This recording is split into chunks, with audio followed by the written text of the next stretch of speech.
Welcome back to Mike's Tool Reviews. This is a little expensive Craftsman tool haul, and I went there specifically for this grinder and saw something on sale, saw something I could really use, so I ended up spending quite a bit more, but it's tax return time, so I gotta treat myself a little bit, you know. I also went to Home Depot to look at their bench grinders. They didn't have any. So guess what, Home Depot? I didn't buy a bench grinder from you. I got it at Sears.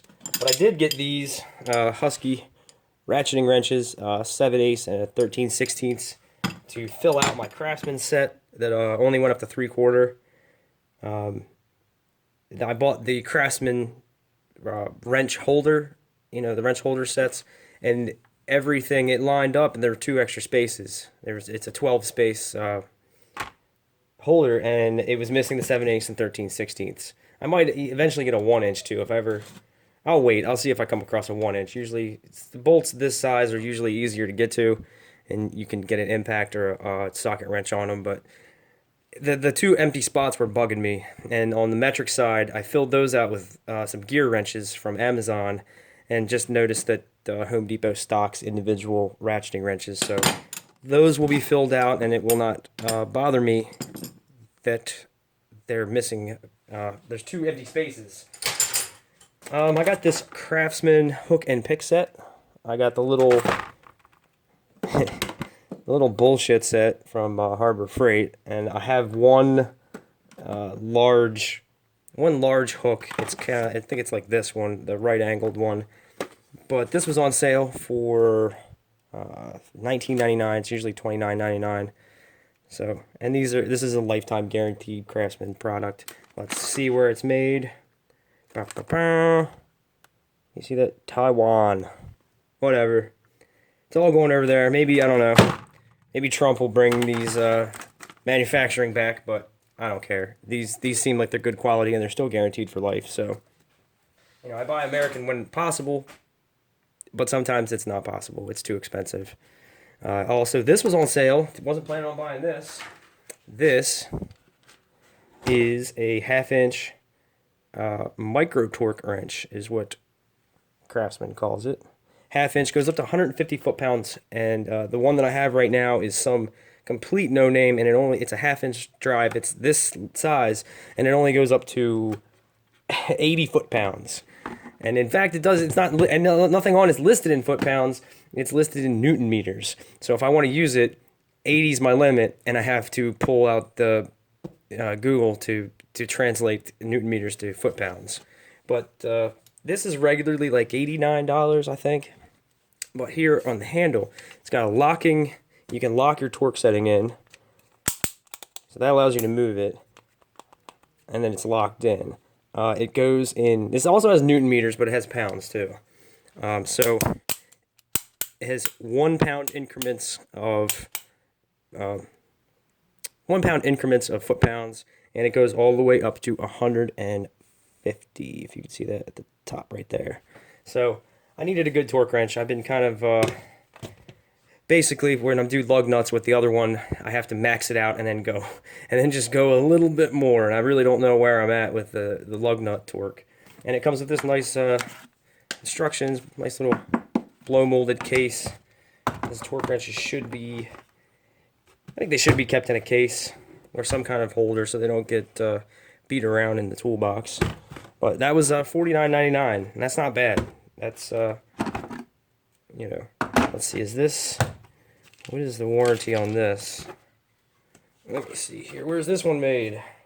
1-year warranty. Okay, that's understandable. They wouldn't do a lifetime on a torque wrench, but China.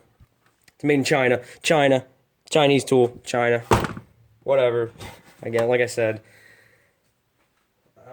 maybe if I had grown up in a different time, I'd have more American tools, but yeah, everything's goddamn China. China. It's everywhere. So this is what I went here for. I'm going to do a full review on this. This is the 6-inch variable speed. Oh, damn, it's heavy. I should have got a shopping cart when I went in there. This was kind of, it wasn't heavy, but it was a long walk through Sears, back out to the parking lot. It's kind of awkward, but and there were some teenagers, some damn teenagers, 5, 6 of them, kind of blocking the door. Wouldn't hold it open for me. They could see I was not struggling, but I had my hands full. It wasn't an automatic door. Those little punks, they just stood there and looked at me. But whatever. I'm a self-sufficient person. I can open my own damn door, but that's not how I roll. I would have opened the door for somebody. I would have went like 50 feet out of my way to go over and open the door for somebody that was carrying a handful. But damn, this world's going to shit. Everything's made in China. Teenagers are assholes. All right, I digress. But I'm going to do a full review on this. This is another tool I grew up with. My father having a bench grinder in the garage. And I don't really remember what the kind of things I used it for, but I used it a lot. And he had a little crappy 4-inch Black & Decker, no features, tool rests, and the little visors on top were just all junk. But it worked fine. This one's got a drill bit tool rest. I don't know if you could see that. See if I can prop this thing up. There we go.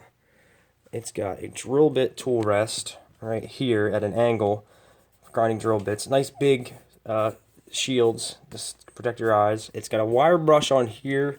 I don't know if I'm going to keep that on there or not. I kind of wanted one with different grits, a heavier one and a finer one on either side. But I'll try the wire wheel out, see if I use it. It's variable speed, because sometimes I don't know what RPM this 3,400 RPM. 3,400 can be a little bit much for certain things you want to do. 6-inch wheel, you could easily take off too much material in the blink of an eye with 3,400. It's in the tool rests. Of course, the ones on the display were missing like all their parts. People had robbed all the parts off of them, but these tool rests look like they're pretty beefy, like they're going to be sturdy. Comes with a light above it. I'm probably going to put an LED in there. Light bulb sold separately, so I'm going to have to provide my own. It's got a safety switch. I can tell you right now, I'm going to super glue that into here, because if you lose that, you can't use it. It's a little, you pull this little pin out of the switch, and the switch just flops around and doesn't make contact with the actual electrical switch. It's got this quench tray. You can fill this with oil or water to cool your material down as you're working on it. Yeah, the tool rests. It just looked what was left of the floor model was still pretty decent looking. So that's a 1-year warranty. The guy tried to sell me on the extended one. I never go for that. If it lasts a year, it's probably gonna last more than a year. I feel like things either just are DOA or they break, the second or third time you use them. If you use it a couple dozen times in a year and it still works fine, I think you're good to go. So that's it. I'm going to do a full review on this. I'm going to take it out to the shed, get it bolted down. It does have mounting holes on it. And I'm going to grind some stuff, probably sharpen my lawnmower blades, whatever. So that's it. A little quick tool haul, and thanks for watching.